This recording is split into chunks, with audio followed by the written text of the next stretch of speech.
Hello students, welcome back to Avian's online physics class. Today we shall take 3 marks questions from the question bank. Okay, in that first question, describe an experiment, demonstrate the two types of charges using glass rod and plastic rod ಅಂತ ಇದೆ. ಈ ಒಂದು experiment demonstration experiment ನಿಮ್ಮ NCERT book ಅಲ್ಲಿ ಇರೋದನ್ನೇ copy ಮಾಡಿದ್ದೀನಿ. Okay, so ಇಲ್ಲಿ I don't know whether to write the diagrams or not, but better you need just write the diagrams. ಈ ತರ ಡಯಾಗ್ರಾಮ್ ಅಲ್ಲಿ ಫಸ್ಟ್ ಇಲ್ಲಿ ಎಕ್ಸ್ಪ್ಲೈನ್ ಮಾಡಿಬಿಡ್ತೀನಿ ಏನಾಗ್ತದೆ ಅಂತೇಳಿ. ಒಂದು ಸಿಲ್ಕ್ ಥ್ರೆಡ್ ಇಂದ ಏನ್ ಮಾಡ್ತಾರೆ, ಒಂದು ಗ್ಲಾಸ್ ರಾಡ್ ಅನ್ನ ನೇತ್ ಹಾಕಿ ಹೀಗೆ ನ್ಯೂಟ್ರಲ್ ಇರುತ್ತೆ, ಅದನ್ನ ಏನ್ ಮಾಡ್ತಾರೆ ಇನ್ನೊಂದು ಸಿಲ್ಕ್ ಕ್ಲಾತ್ ಇಂದ ರಬ್ ಮಾಡ್ತಾರೆ. ನೋಡ್ರಿ ಇಲ್ಲಿ 2 ಮೆಟೀರಿಯಲ್ ಇದೆ, ಒಂದು ಗ್ಲಾಸ್ ರಾಡ್, ಇನ್ನೊಂದು ಸಿಲ್ಕ್ ಕ್ಲಾತ್. ರಬ್ ಮಾಡ್ತಾರೆ. ರಬ್ ಮಾಡಿದಾಗ ಏನಾಗುತ್ತೆ, ಎರಡು ಬಾಡಿನೂ ಚಾರ್ಜ್ ಆಗುತ್ತೆ. ಅವ್ರು ಹೇಳೇನಂದ್ರೆ ಬರೀ 2 ಟೈಪ್ ಚಾರ್ಜ್ ಇರುತ್ತೆ ಅನ್ನೋದನ್ನ ಡೆಮಾನ್ಸ್ಟ್ರೇಟ್ ಮಾಡಿ ಅಂತ ಹೇಳ್ತಾರೆ. ಅದಕ್ಕೋಸ್ಕರ ಇಲ್ಲಿ ಏನ್ ಮಾಡ್ತೀವಿ ನಾವು, ಯಾವ ತರ ಯಾವ್ದು ಚಾರ್ಜ್ ಆಗುತ್ತೆ ಅಂತ ಫಸ್ಟ್ ಏನು ಹೇಳಕ್ ಹೋಗಲ್ಲ. ಏನ್ ಮಾಡ್ತೀವಿ, ಈ ಸಿಲ್ಕ್ ಕ್ಲಾತ್ ಇಂದ ಗ್ಲಾಸ್ ರಾಡ್ ಅನ್ನ ರಬ್ ಮಾಡ್ಬಿಡ್ತೀವಿ.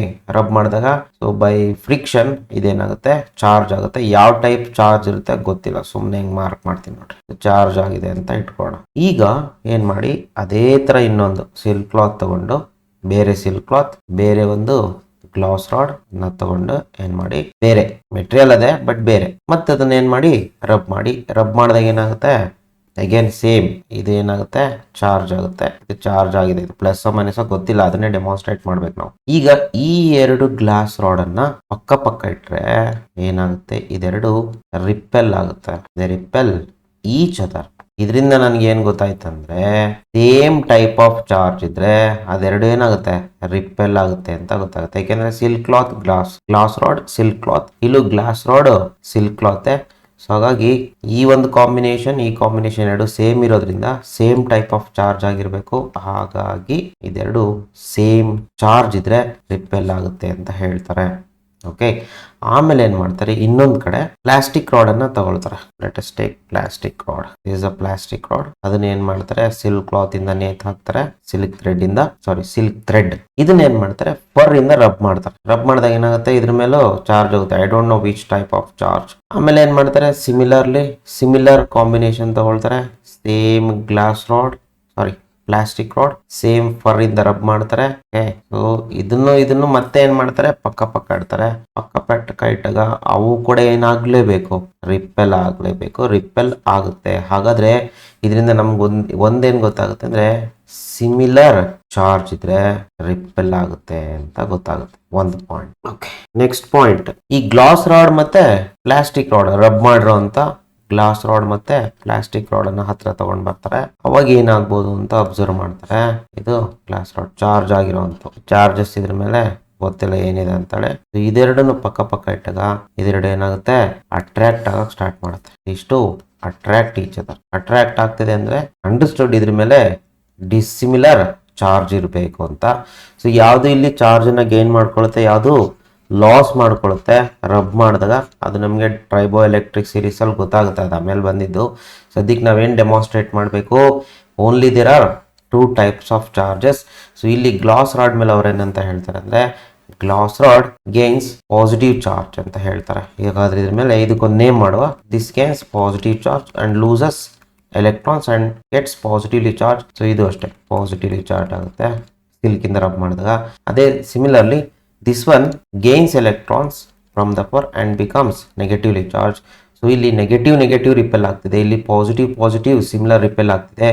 ಮತ್ತೆ ಇದರ ಮೇಲೆ ಪಾಸಿಟಿವ್ ಗ್ಲಾಸ್ ರಾಡ್ ಅನ್ನ ಪ್ಲಾಸ್ಟಿಕ್ ರಾಡ್ ಪಕ್ಕ ಇಟ್ಟಾಗ ಡಿಸಿಮಿಲರ್ ಏನಾಗುತ್ತೆ, ಅಟ್ರಾಕ್ಟ್ ಈಚ್ ಅದರ್. ಹಾಗಾಗಿ ಅವ್ರು ಏನು ಹೇಳ್ತಾರೆ ಅಂದ್ರೆ, ಎಲೆಕ್ಟ್ರಾನ್ ಸಿಮಿಲರ್ ಏನಿದೆ ಚಾರ್ಜಸ್ ಅವು ರಿಪೆಲ್ ಆಗ್ತವೆ, ಅಪೋಸಿಟ್ ಚಾರ್ಜಸ್ ಅಟ್ರಾಕ್ಟ್ ಅಂತ ಹೇಳ್ತಾರೆ. ಸೊ ನಿಮ್ಗೆ ಸೆಂಟೆನ್ಸ್ ಬರೆಯಕ್ಕೆ ಗೊತ್ತಾಗ್ಲಿಲ್ಲ ಅಂದ್ರೆ ಏನ್ ಮಾಡಿ, ಇರೋದನ್ನ ಮಾಡಿರಿ. Right any 3 basic properties of electric charge. So ನಿಮ್ಮ NCERT ಬುಕ್ ಅಲ್ಲಿರೋದು 3 ಬೇಸಿಕ್ ಪ್ರಾಪರ್ಟೀಸ್, ಅವನ್ನೇ ಬರೀರಿ. ಮೇನ್ ಆಗಿ ಏನಂತ ಅಂದ್ರೆ ಮೆನ್ಷನ್ ಮಾಡ್ಬಿಡ್ತೀನಿ ಇಲ್ಲಿ. ಫಸ್ಟ್ ಒನ್, ಇದರಲ್ಲಿ 1ನೇ ಪ್ರಾಪರ್ಟಿ ಅಡಿಟಿವಿಟಿ ಆಫ್ ಚಾರ್ಜಸ್, ಇವನ್ನೇ ಬರೀರಿ. 2ನೇದು ಕ್ವಾಂಟೈಸೇಷನ್ ಆಫ್ ಚಾರ್ಜ್, 3ನೇದು ಚಾರ್ಜ್ ಈಸ್ ಕನ್ಸರ್ವ್ಡ್ ಅಂತ. ಇದಕ್ಕೆ 3 ಮಾರ್ಕ್ಸ್ ಕೇಳಿರೋದನ್ನ ಮೆನ್ಷನ್ ಮಾಡಿದ್ರೆ ಮಾರ್ಕ್ಸ್ ಸಿಗೋದಿಲ್ಲ, ಎಕ್ಸ್ಪ್ಲೈನ್ ಮಾಡಬೇಕು, ಒಂದೊಂದು ಲೈನಲ್ಲಿ ಎಕ್ಸ್ಪ್ಲೈನ್ ಮಾಡಬೇಕು. ಓಕೆ, ಸೊ ಬರೀ ಮೆನ್ಷನ್ ಅಂತ ಕೇಳಿದ್ರೆ the question is only to mention ಇಷ್ಟು ಬರೆದ್ರೆ ಸಾಕು. Additivity of charges, quantisation of charge, charge is conserved ಅಂತ ಬರೆದ್ರೆ, ಅಥವಾ charge is quantise, charge is conserved, charges are additive in nature ಅಂತ ಬರೆದ್ರೆ ಸಾಕು. ಬಟ್ ಇಲ್ಲಿ ರೈಟ್ ಅಂತ ಕೇಳಿರೋದ್ರಿಂದ ಒಂದು ಲೈನಲ್ಲಿ ಎಕ್ಸ್ಪ್ಲೈನ್ ಮಾಡಬೇಕಾಗಬಹುದು. ಸೊ ಏನಂತಂದ್ರೆ ಇದನ್ನ ಹೇಗೆ ಎಕ್ಸ್ಪ್ಲೈನ್ ಮಾಡೋದಂದ್ರೆ, ಅಡಿಟಿವಿಟಿ ಆಫ್ ಚಾರ್ಜ್ ಒಂದ್ ಲೈನಲ್ಲಿ ಹೆಂಗೆ ಎಕ್ಸ್ಪ್ಲೈನ್ ಮಾಡುತ್ತೆ ನೋಡಿ, ಸಿಂಪಲ್ ಆಗಿ ಹೇಳ್ಕೊಡ್ತೀನಿ. Total charge on a body is the algebraic sum of the charges. So ಇಲ್ಲಿ total charge on a body ಅನ್ನೋದಕ್ಕಿಂತ total charge of a system ಅಂತ ಬರೀರಿ. Total charge of a system is the algebraic sum of the charges, sum of the charges ಅಂತ ಬರೀರಿ. Algebraic sum of the charges ಒಂದ್ line ಅಲ್ಲಿ ಬರೆದ್ರೆ ಸಾಕು. Next quantisation of charge ಹೇಗೆ ಒಂದ್ ಲೈನ್ ಅಲ್ಲಿ ಬರೆಯುವಂತಂದ್ರೆ, ಚಾರ್ಜ್ ಈಸ್ ಕ್ವಾಂಟೈಸ್ಡ್ ಅಂತ. Charge is quantised, nothing but charge is quantised meaning total charge on a body is the integral multiple of basic fundamental, basic ಅಂತನಾದ್ರೂ ಬರೀ fundamental charge ಅಂತ ಬರೆದು, that is U is equal to plus or minus N E ಅಂತ ಬರೀಬೇಕು. ಇಷ್ಟು ಬರೆದ್ರೆ ಸಾಕು. N ಅಂದ್ರೆ integer, N is equal to 0 ಬರುತ್ತಾ, ಏನು ಚಾರ್ಜ್ ಇಲ್ದಂಗೆ ಆಗ್ಬಿಡುತ್ತೆ, 1 2 3 ಅಂಡ್ ಸೋ ಆನ್. ಇ ಅಂದ್ರೆ basic value of charge, basic value of charge ಅಂತ ಬರೀರಿ. ಬೇಕಾದ್ರದ್ದು ವ್ಯಾಲ್ಯೂ 1.6 × 10⁻⁻19 ಕೂಲಮ್ ಅಂತ ಬರೆದ್ರು ನಡೆಯುತ್ತೆ.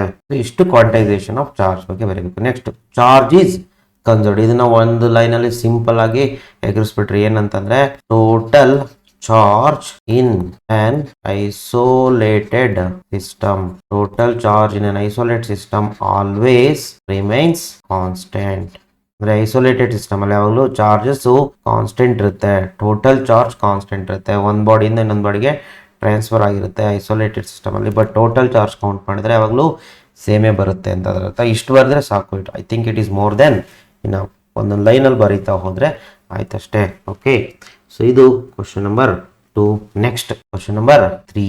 Question number 3 says state the principle of superposition of electric forces. ಆಮೇಲೆ ಇನ್ನೊಂದು ಕ್ವಶನ್ ಇದೆ, ಇದು ಸ್ಟೇಟ್ಮೆಂಟ್ ಆದ್ಮೇಲೆ 3 equal positive charges are placed on the 3 corners ABC of a square ABCD. Sketch the diagram to show that resultant force on the charge at B ಅಂತ ಕೇಳಿದಾರೆ.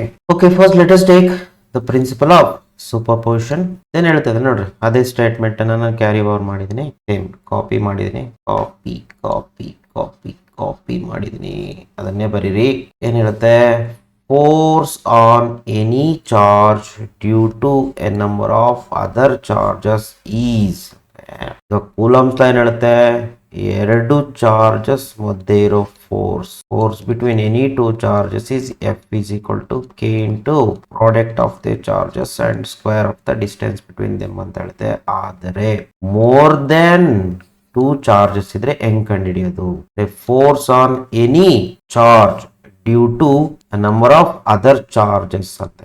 ಈಗ ಇಲ್ಲೇನ್ ಮಾಡ್ಬೇಕು, more than 2 charges ಇದ್ರೆ ಒಂದು charge ನ constant ಇಟ್ಕೊಳ್ಬೇಕು, ಉಳಿದು charges force ನ ಕಂಡುಹಿಡಿಬೇಕು. ಯಾವ್ದ್ರ ಮೇಲೆ, ಯಾವ್ದನ್ನ ಕಾನ್ಸ್ಟೆಂಟ್ ಇಟ್ಕೊಂಡಿರ್ತಾರೋ ಅದ್ರ ಮೇಲೆ. ಈಗ ಸಪೋಸ್ ಇಲ್ಲಿ 4 ಚಾರ್ಜಸ್ ಇದಾವೆ ಅನ್ಕೊಳ್ಳಿ, ಈಗ 4 ಚಾರ್ಜಸ್ ಮಧ್ಯೆನೂ ನಾವು ಕಂಡುಹಿಡಿಯಲ್ಲ. ಏನ್ ಮಾಡ್ತೀವಿ, Q1 ಅನ್ನೋ ಚಾರ್ಜ್ ಮೇಲೆ Q2 ಫೋರ್ಸ್ ಎಷ್ಟು, Q3 ಫೋರ್ಸ್ ಎಷ್ಟು, Q4 ಫೋರ್ಸ್ ಎಷ್ಟು ಅಂತ ಕಂಡುಹಿಡಿತೀವಿ. ಇಂಡಿವಿಜುವಲ್ ಆಗಿ ಕಂಡುಹಿಡಿಯೋದನ್ನ ಹೇಳುದು. ಫೋರ್ಸ್ ಆನ್ ಎನಿ ಚಾರ್ಜ್, ಇಲ್ಲಿ ಎನಿ ಚಾರ್ಜ್ ಯಾವುದು, Q1.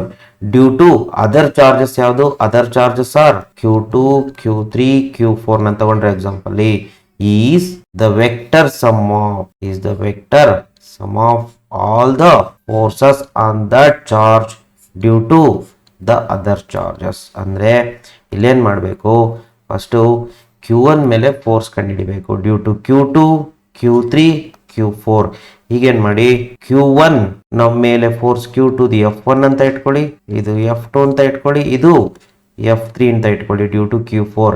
ಈ ಮೂರದು ಏನ್ ಮಾಡಬೇಕು, ವೆಕ್ಟರ್ ಸಮ್ ತಗೊಳ್ಬೇಕು. F1 plus F2 plus F3 which ಇವುಗಳ ಆಲ್ಜಿಬ್ರಾಯಿಕ್ ಸಮ್ ಏನು ನೆಟ್ ಫೋರ್ಸ್. ಇದನ್ನೇ ನಾವು ಇಂಗ್ಲಿಷ್ ಅಲ್ಲಿ ಫಿಸಿಕ್ಸ್ ಅಲ್ಲಿ ಪ್ರಿನ್ಸಿಪಲ್ ಆಫ್ ಸೂಪರ್ಪೋಸಿಷನ್ ಅಂತ ಕರಿತೀವಿ. Taken one at a time, so the individual forces are unaffected due to the presence of other charges. This is termed as principle of superposition. Okay, next question. Three equal positive charges are placed at the three corners A, B and C of a square. A B C D ಅಂತ ಕೊಟ್ಟಿದ್ದಾರೆ, ಅದನ್ನೇ ಬರ್ಕೊಂಡಿದ್ದು ನೋಡಿ ಅಲ್ಲಿ ಇದೆ. A B C D cyclic order ಅಲ್ಲೇ ಬರ್ಕೊಳ್ಬೇಕು ಯಾವಾಗಲೂ. So ಇಲ್ಲಿ ಮೂರು ಕಾರ್ನರ್ ಅಲ್ಲಿ ಏನ್ ಮಾಡಿದ್ದಾರೆ, ಮೂರು ಪಾಸಿಟಿವ್ ಚಾರ್ಜ್ ನ ಇಟ್ಟಿದ್ದಾರೆ. ಎ ಹತ್ರ ಒಂದು, ಬಿ ಹತ್ರ ಒಂದು, ಸಿ ಹತ್ರ ಒಂದು, ಡಿ ಹತ್ರ ಯಾವ ಚಾರ್ಜು ಇಲ್ಲ. ಸೊ ಪ್ರಾಬ್ಲಮ್ ಇಲ್ಲ, ಮೂರು ಚಾರ್ಜ್ ಕೊಟ್ಟಿದ್ದಾರೆ, ಮೂರ್ ಹತ್ರ ಪ್ಲೇಸ್ ಮಾಡಿದ್ದೀನಿ. ಅವ್ರೇನ್ ಕೇಳ್ತಾರೆ ನೆಕ್ಸ್ಟ್ ಕ್ವಶನ್ ಅಂದ್ರೆ sketch the diagram so that resultant force on charge at B. ಹಾಗಾದ್ರೆ ಬಿ ಚಾರ್ಜ್ ನ ಮೇಲೆ ಎಷ್ಟು ಫೋರ್ಸ್ ಇರುತ್ತೆ ಅಂತ ಕೇಳಿದರೆ, ಡೆಫಿನೆಟ್ಲಿ ಇಲ್ಲಿ ಬಿ ಚಾರ್ಜ್ ಮೇಲೆ ಫೋರ್ಸ್ ಆಗ್ತಿರೋದು ಯಾರು, ಇಬ್ರೆ. ಯಾಕೆಂದ್ರೆ ಇರೋದೇ ಮೂರು ಚಾರ್ಜಸ್. ಅದರಲ್ಲಿ ಈ ಬಿ ಹತ್ರ ಚಾರ್ಜ್ ನ ಮೇಲೆ ಫೋರ್ಸ್ ಯಾರ್ಯಾರು ಆಗ್ತಾರೆ ಅಂತ ಕೇಳಿದ್ರೆ ಉಳಿದವ್ರು ಇಬ್ರು. ಎಷ್ಟು ಆಗ್ತಾರೆ ಅಂತ ಅವ್ರೇನ್ ಕೇಳಿದ್ರ, ಬಟ್ ರಿಸಲ್ಟೆಂಟ್ ಡೈರೆಕ್ಷನ್ ತೋರಿಸಿ ಅಂತ ಕೇಳಿದ್ರೆ ಅಷ್ಟು ಮಾತ್ರ ಬರ್ಕೊಳ್ವಾ. ಈಗೇನಾಗುತ್ತೆ, ಫೋರ್ಸ್ ಯಾವಾಗ್ಲೂ ಹೇಗಿರುತ್ತೆ ಅಂದ್ರೆ along the line joining the two charges because they are central forces ಅಂತ ಹೇಳ್ತಾರೆ. ಸೊ ಇವೆರಡ್ರ ಮಧ್ಯೆ ಜಾಯಿನ್ ಮಾಡೋ ಒಂದು ಲೈನ್ ಅನ್ನ ಹೇಳಿರಿ. ಬಿ ಮತ್ತೆ ಸಿ ಅನ್ನ ಜಾಯಿನ್ ಮಾಡೋ ಲೈನ್ ಹೇಳಿದೆ. ಇದರ ಮೇಲೆ ಫೋರ್ಸ್ ಇರುತ್ತೆ. ಯಾವ ತರ ಇರುತ್ತೆ, ಈಗ ಎರಡು ಈಕ್ವಲ್ ಚಾರ್ಜಸ್ ಆಗಿರೋದ್ರಿಂದ ಜೊತೆಗೆ ಸಿಮಿಲರ್ ಚಾರ್ಜ್ ಆಗಿರೋದ್ರಿಂದ ಎ ಹತ್ರ ಇರೋ ಚಾರ್ಜ್ ಬಿ ಹತ್ರ ಇರೋ ಚಾರ್ಜ್ ನ ರಿಪೆಲ್ ಮಾಡುತ್ತೆ, ಬಿ ಎ ಹತ್ರ ಇರೋ ಚಾರ್ಜ್ ನ ರಿಪೆಲ್ ಮಾಡುತ್ತೆ. ನನಗದ್ ಬೇಕಾಗಿಲ್ಲ, ಅವ್ರೇನ್ ಕೇಳೋದು ಫೋರ್ಸ್ ಆನ್ ಬಿ. ಹಾಗಾದ್ರೆ ಬಿ ಚಾರ್ಜ್ ನ ಎ ಚಾರ್ಜ್ ಏನ್ ಮಾಡುತ್ತೆ, ರಿಪೆಲ್ ಮಾಡುತ್ತೆ, ಈ ಕಡೆ ರಿಪೆಲ್ ಮಾಡುತ್ತೆ. Let me take this as F1. Next ಅದೇ ತರ ಕ್ಯೂ ಸಿ ಹತ್ರ ಇರೋ ಚಾರ್ಜ್ ಬಿ ನ ಏನ್ ಮಾಡುತ್ತೆ, ರಿಪೆಲ್ ಮಾಡುತ್ತೆ. ಯಾವ ಕಡೆ ರಿಪೆಲ್ ಮಾಡುತ್ತೆ, ಅದಕ್ಕೆ ನಾನು ಏನ್ ಮಾಡಬೇಕು, ಅವೆರಡನ್ನ ಜಾಯಿನ್ ಮಾಡೋ ಲೈನ್ ಹೇಳ್ಕೊಳ್ಬೇಕು. This is the line joining between B and C. ಈಗ ಸಿ ಹತ್ರ ಇರೋ ಚಾರ್ಜ್ ಬಿ ಹತ್ರ ಇರೋ ಚಾರ್ಜ್ ನ ರಿಪೆಲ್ ಮಾಡುತ್ತೆ. ಯಾವ ಕಡೆ ರಿಪೆಲ್ ಮಾಡುತ್ತೆ ಅಂದ್ರೆ ಆ ಲೈನ್ ಮೇಲೆ ರಿಪೆಲ್ ಮಾಡಬೇಕು. Let it be F2. ಈಗ ಇವೆರಡನ್ನ ಇಂಡಿವಿಜುವಲ್ ಆಗಿ ಕಂಡಿಡ್ಕೊಂಡೆ, ಇವೆರಡರದು ವೆಕ್ಟರ್ ಸಮ್ ಕಂಡಿಡ್ಕೊಳ್ಬೇಕು. ಇವೆರಡರ ಮಧ್ಯೆ ಆಂಗಲ್ 90 ಡಿಗ್ರಿ ಇರೋದ್ರಿಂದ ರಿಸಲ್ಟೆಂಟ್ ಫೋರ್ಸ್ ಏನಾಗುತ್ತೆ, vector sum of F1 and F2. Can I write like this? So resultant force F is equal to F1 plus F2 ಆಗುತ್ತೆ. Resultant ಯಾವಾಗಲೂ ಯಾವ ಕಡೆ ಬರುತ್ತೆ, ಎರಡು ಈಕ್ವಲ್ ಇರಿಂದ ಕರೆಕ್ಟ್ 45 ಡಿಗ್ರಿ ಬರಬೇಕು. is the direction of the resultant force which is F. Using parallelogram law vector addition ಏನ್ ಮಾಡಬಹುದು, resultant force ನ ಕಂಡುಹಿಡಿಬೇಕು. ಇದು ಸ್ಕೆಚ್ ಅಂತ ಹೇಳಿದ್ರೆ ಇಷ್ಟು ಮಾತ್ರ ಬರೆದ್ರೆ ಸಾಕು, ಡೈರೆಕ್ಷನ್ಸ್ ತೋರಿಸ್ಬೇಕು. ಇಲ್ಲಿ ಇನ್ನೊಂದು ಅಬ್ಸರ್ವ್ ಮಾಡಿ, ಬಿ ನ ಹತ್ರ ಇರೋ ಚಾರ್ಜ್ ಸಿ ಹತ್ರ ಇರೋ ಚಾರ್ಜ್ ನ ಈ ಕಡೆ ರಿಪೆಲ್ ಮಾಡುತ್ತೆ. ಎಷ್ಟು ಫೋರ್ಸ್ ಅಲ್ಲಿ, F2 ಅಷ್ಟು ಫೋರ್ಸ್ ಅಲ್ಲ, equal and opposite. But we don't need this thing. ಯಾಕೆ ಇದು ಬೇಡ ಅಂತಂದ್ರೆ ಅವ್ರು ಕೇಳಿಲ್ಲ, ನಾನು ಕೇಳಿರೋದು ಬರೀ ಬಿ ಹತ್ರ ಇರೋ ಚಾರ್ಜ್ ನ ಉಳಿದೆರಡು ಚಾರ್ಜ್ ಏನ್ ಮಾಡ್ತೇವೆ ಅಂತ ಅದು ಮಾತ್ರ ಕಂಡುಹಿಡಿಯಬೇಕು. ಹೋಪ್ ನಿಮ್ಗೆ ಇದು ಗೊತ್ತಾಗಿದೆ ಅನ್ಕೊಳ್ತೀನಿ. Next very important question, frequent ಆಗಿ ಕೇಳುವಂತ question. Question number 4, write any 3 properties of electric field lines ಅಂತ ಕೇಳಿದರೆ ಇದನ್ನ ನಾನು ಆಲ್ರೆಡಿ ಕಾಪಿ ಪೇಸ್ಟ್ ಮಾಡ್ಕೊಂಡು ಬಿಟ್ಟಿದ್ದೀನಿ. ಇವನ್ನೇ ಬರೀರಿ. ಎಷ್ಟು ಪ್ರಾಪರ್ಟೀಸ್ ಇದೆ, 4 ಪ್ರಾಪರ್ಟೀಸ್ ಇದೆ. First one, field lines starts from positive charges and end at negative charges. ಇದು ಒಂದು ಪ್ರಾಪರ್ಟಿ, ಇದನ್ನ ಹೀಗೆ ಬರೀರಿ. ಪಾಸಿಟಿವ್ ಇಂದ ಸ್ಟಾರ್ಟ್ ಆಗುತ್ತೆ, ನೆಗೆಟಿವ್ ಅಲ್ಲಿ ಎಂಡ್ ಆಗುತ್ತೆ ಅಂತ.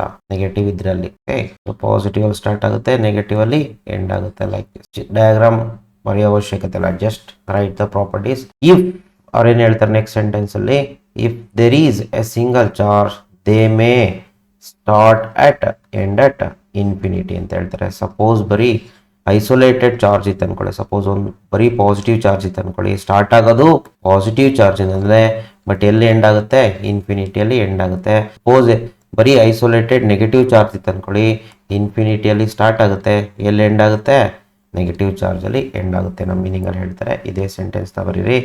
Next one, second property, in a charge free region electric field lines can be taken as continuous curves without any breaks. ಅಂದ್ರೆ ಚಾರ್ಜ್ ಫ್ರೀ ರೀಜನ್ ಅಲ್ಲಿ ಅವಾಗಲೂ ಎಲೆಕ್ಟ್ರಿಕ್ ಫೀಲ್ಡ್ ಲೈನ್ಸ್ ಕಂಟಿನ್ಯೂಸ್ ಆಗಿ ಇರುತ್ತೆ, without any breaks ಅಂತ ಹೇಳ್ತಾರೆ. Continuous curves ಇರುತ್ತೆ, breakage ಇರೋದಿಲ್ಲ, ಕಂಟಿನ್ಯೂಸ್ ಆಗಿ ಹೋಗ್ತಾ ಇರುತ್ತೆ ಅಂತ ಅದರ meaning. Next third property, two field lines can never cross each other. ಇಷ್ಟು ಬರೆದ್ರೆ ಸಾಕು, ಇದನ್ನ ಬರೆಯೋ ಅವಶ್ಯಕತೆ ಇಲ್ಲ.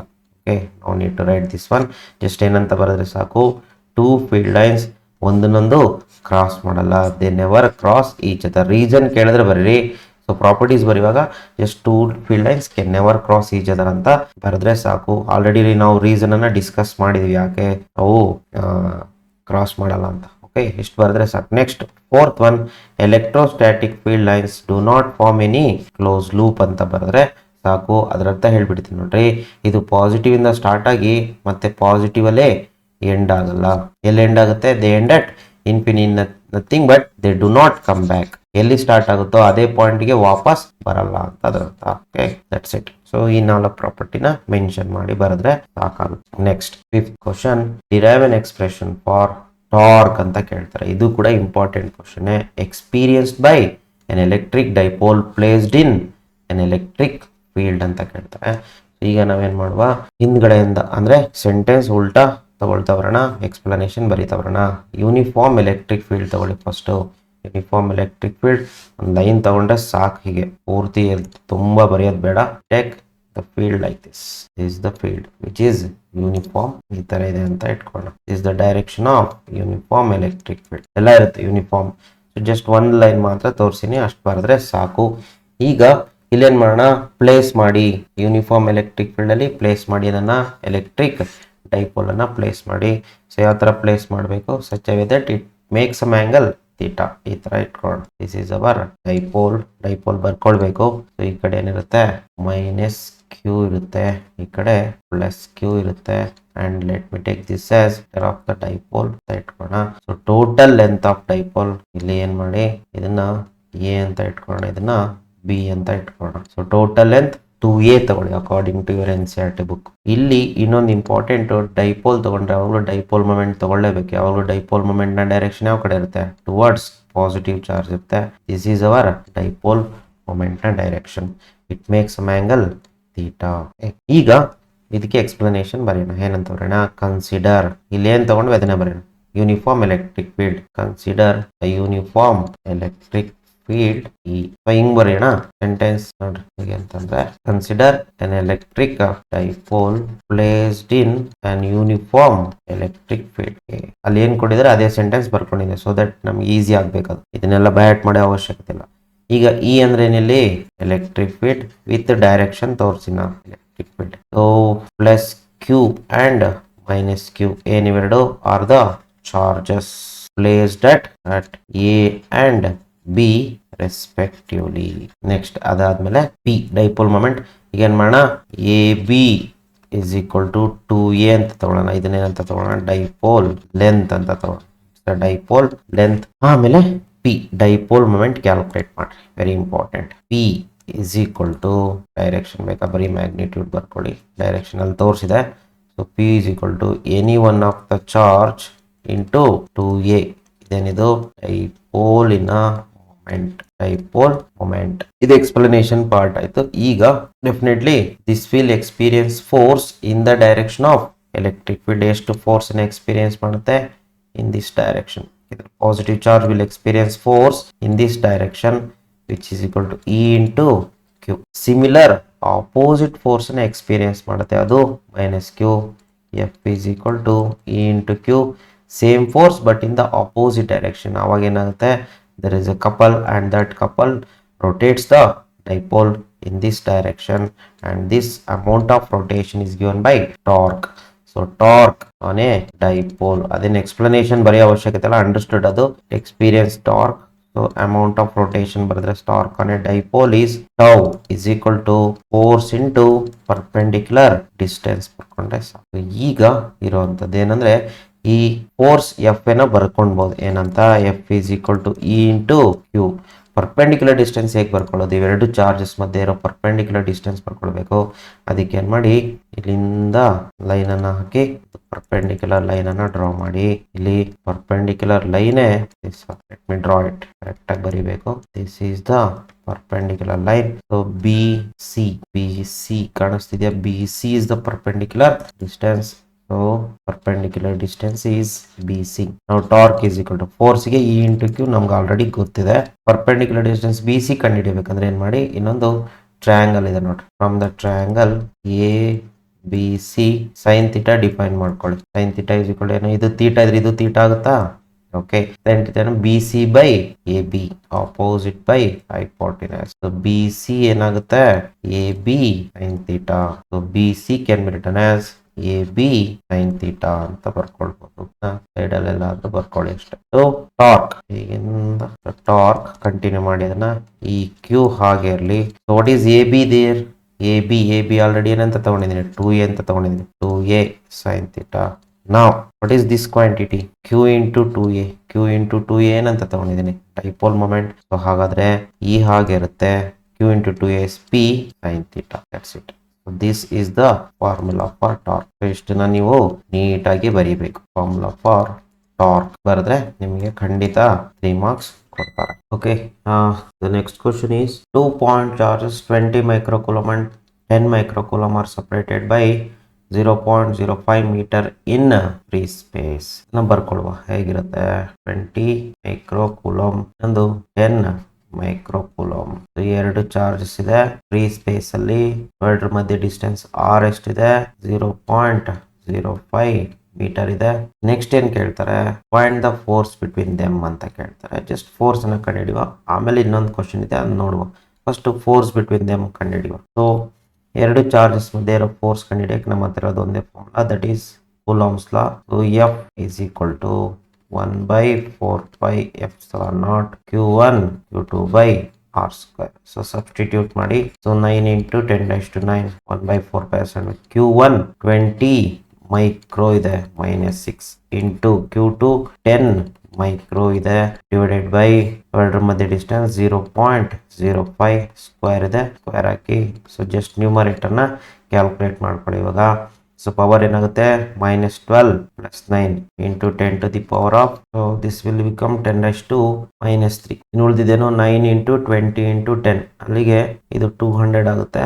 1800 ಆಗುತ್ತೆ ಡಿವೈಡೆಡ್ ಬೈ ಇದು 0.05 ಸ್ಕ್ವೇರ್, 0.0025 ಆಗುತ್ತೆ. So which is equal to, ಈಗ ನ್ಯೂಮರೇಟರ್ ಡಿನಾಮಿನೇಟರ್ ಸಪರೇಟ್ ಆಗಿ ಕ್ಯಾಲ್ಕುಲೇಟ್ ಮಾಡ್ಕೊಳ್ಳಿ.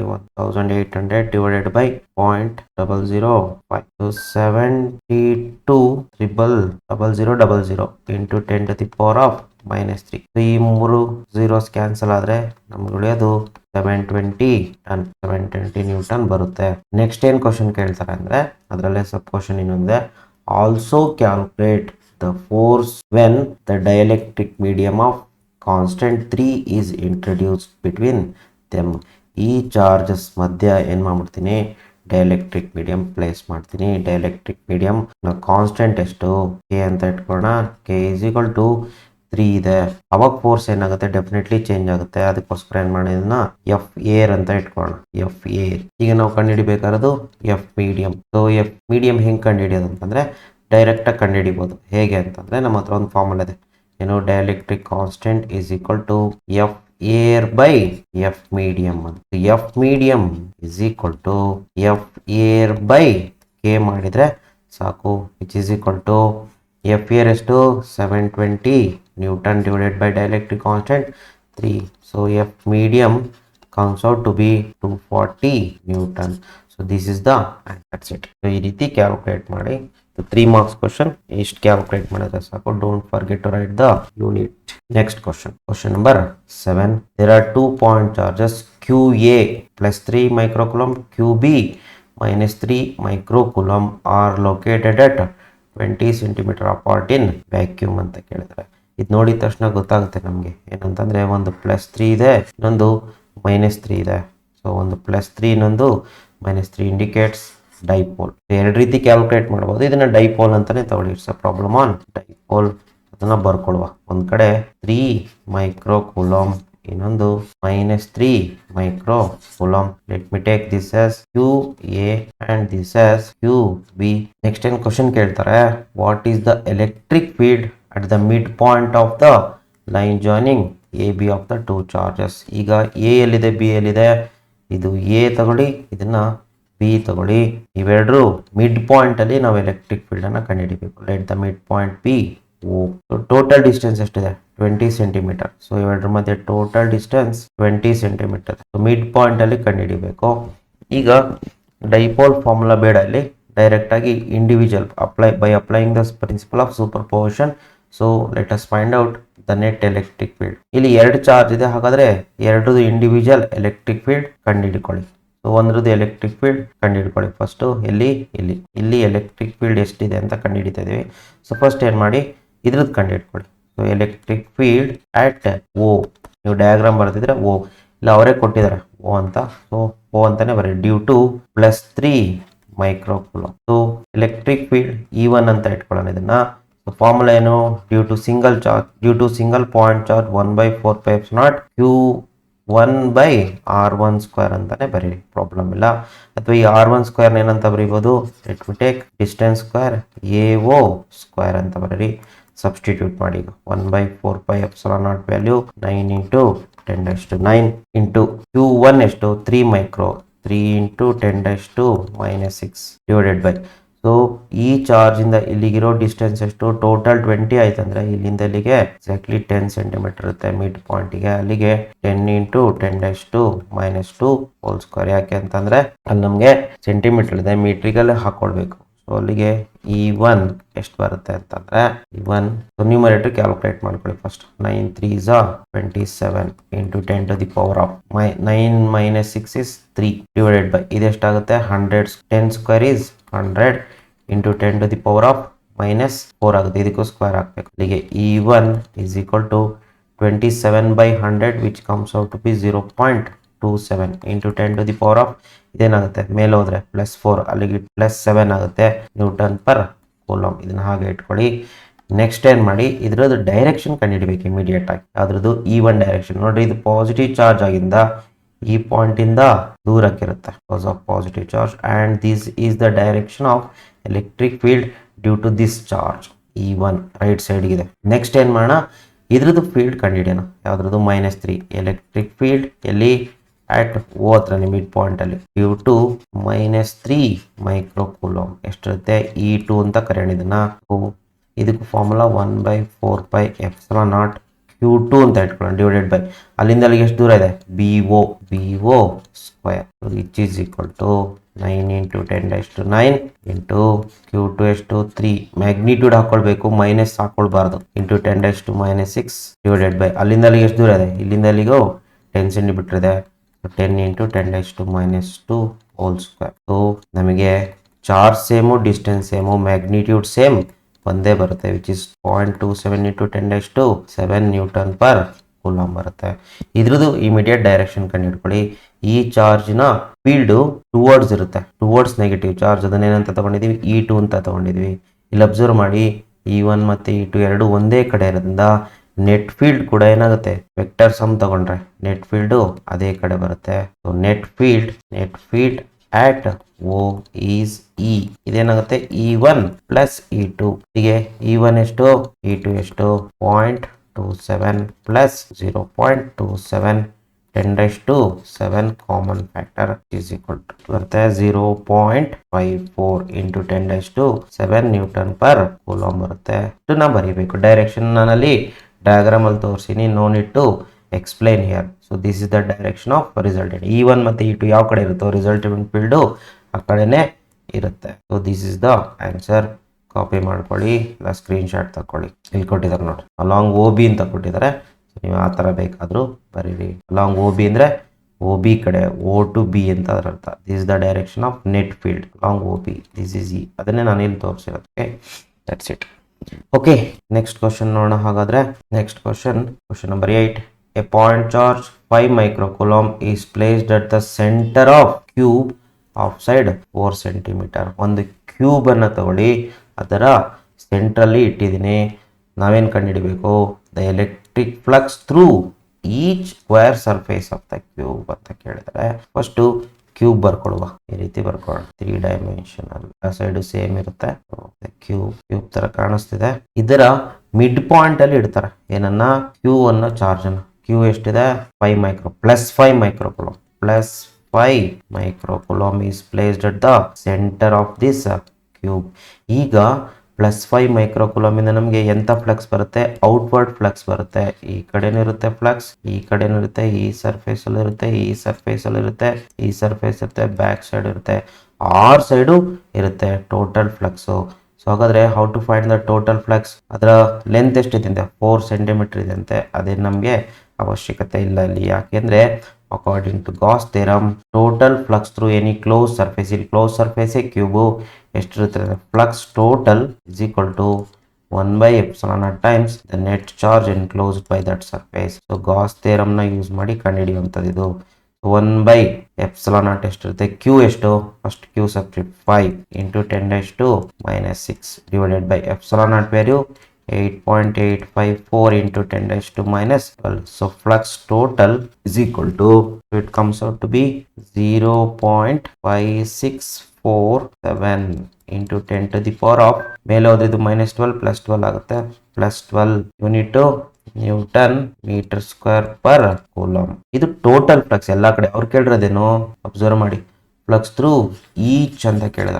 ಈಚ್ ಅಂದ್ರೆ ಎಷ್ಟು ಸರ್ಫೇಸ್ ಇರುತ್ತೆ ಇದಕ್ಕೆ, 1 2 3 4 5 6 ಸರ್ಫೇಸ್ ಇರುತ್ತೆ. ಈಚ್ ಸರ್ಫೇಸ್ ಅಲ್ಲಿ ಈಕ್ವಲ್ ಹೋಗುತ್ತೆ, ಯಾಕೆಂದ್ರೆ ಕ್ಯೂಬ್ ಆಗಿರಿಂದ. ಆದರೆ ಫ್ಲಕ್ಸ್ ಥ್ರೂ ಈಚ್ ಹೆಂಗ್ ಕಂಡು ಹಿಡಿತಾರೆ ಅಂದ್ರೆ ಟೋಟಲ್ ಫ್ಲಕ್ಸ್ ಡಿವೈಡೆಡ್ ಬೈ 6 ಮಾಡಬೇಕು. ಸೊ 5647 into 10⁻12 ಡಿವೈಡೆಡ್ ಬೈ 6 ಅಲ್ಲಿಗೆ ಏನಾಗುತ್ತೆ, 0.5647 divided by 6 equals 0.09411 into 10 to the power of 12. ಇದು ಸಾರಿ ಶುಡ್ ಬಿ 6 ಅಲ್ಲ, 6 10⁻6. ಇದನ್ನ ಶಿಫ್ಟ್ ಮಾಡ್ಕೊಂಡ್ರೆ ಏನಾಗುತ್ತೆ, 9.411 into 10 to the power 2 ತಗೊಂಡಿದ್ದರಿಂದ 4 newton metre square per coulomb ಬರುತ್ತೆ. And this is the answer. So minimise ಮಾಡ್ತೀನಿ, ನೋಡ್ಕೊಳ್ಳಿ. ಈ ರೀತಿ ಕ್ಯಾಲ್ಕುಲೇಟ್ ಮಾಡ್ಬೇಕಾಗಿ ಇದು ಈಚ್ ಅಂತ ಇದೆ, ಶುಡ್ ಬಿ ಈಚ್ ಫೇಸ್ ಅಲ್ಲಿ ಎಷ್ಟಿರುತ್ತೆ, EACH ಈಚ್ ಡಿವೈಡೆಡ್ ಬೈ 6 ಮಾಡ್ಕೊಂಡ್ರೆ ನಮ್ಗೆ ಈಚ್ ಸರ್ಫೇಸ್ ಸಿಗುತ್ತೆ. ಅವ್ರು ಕೇಳಿದ್ರು ಟೋಟಲ್ ಫ್ಲಕ್ಸ್ ಕೇಳಿದ್ರು ಅಥವಾ ಈಚ್ ಸರ್ಫೇಸ್ ಕೇಳಿದ್ರು, ನೋಡ್ಕೊಂಡು ಕ್ಯಾಲ್ಕುಲೇಟ್ ಮಾಡಿ. ಸೊ ಇಲ್ಲಿಗೆ 3 ಮಾರ್ಕ್ಸ್ ಕ್ವಶನ್ಸ್ ಕಂಪ್ಲೀಟ್ ಆಗುತ್ತೆ. ನೆಕ್ಸ್ಟ್ ಕ್ಲಾಸ್ ಅಲ್ಲಿ let us take 5 mark questions and numericals. ಅದೊಂದು ವಿಡಿಯೋ ಮಾಡ್ತೀನಿ. 5 marks derivations type questions and then numerical type ಇದೆ, ಅದೊಂದು ವಿಡಿಯೋ ಮಾಡುವ. ಓಕೆ, ದಯವಿಟ್ಟು ಒಂದು ರಿಕ್ವೆಸ್ಟ್, ಇದನ್ನ ಮ್ಯಾಕ್ಸಿಮಮ್ ಶೇರ್ ಮಾಡಿ, ಸ್ಟೂಡೆಂಟ್ಸಿಗೆ ರೀಚ್ ಆಗೋ ಹಂಗೆ ಮಾಡಿ, ಸೊ ದಟ್ ಅವ್ರ ಎಕ್ಸಾಮ್ಗೆ ಪ್ರಿಪೇರ್ ಆಗಲಿ. ಮತ್ತು ಈ ವಿಡಿಯೋ ನಿಮಗೆ ಹೆಲ್ಪ್ ಆಗ್ತಿದೆ ಅನ್ಕೊಂತಿದ್ದೀನಿ. So thank you for watching.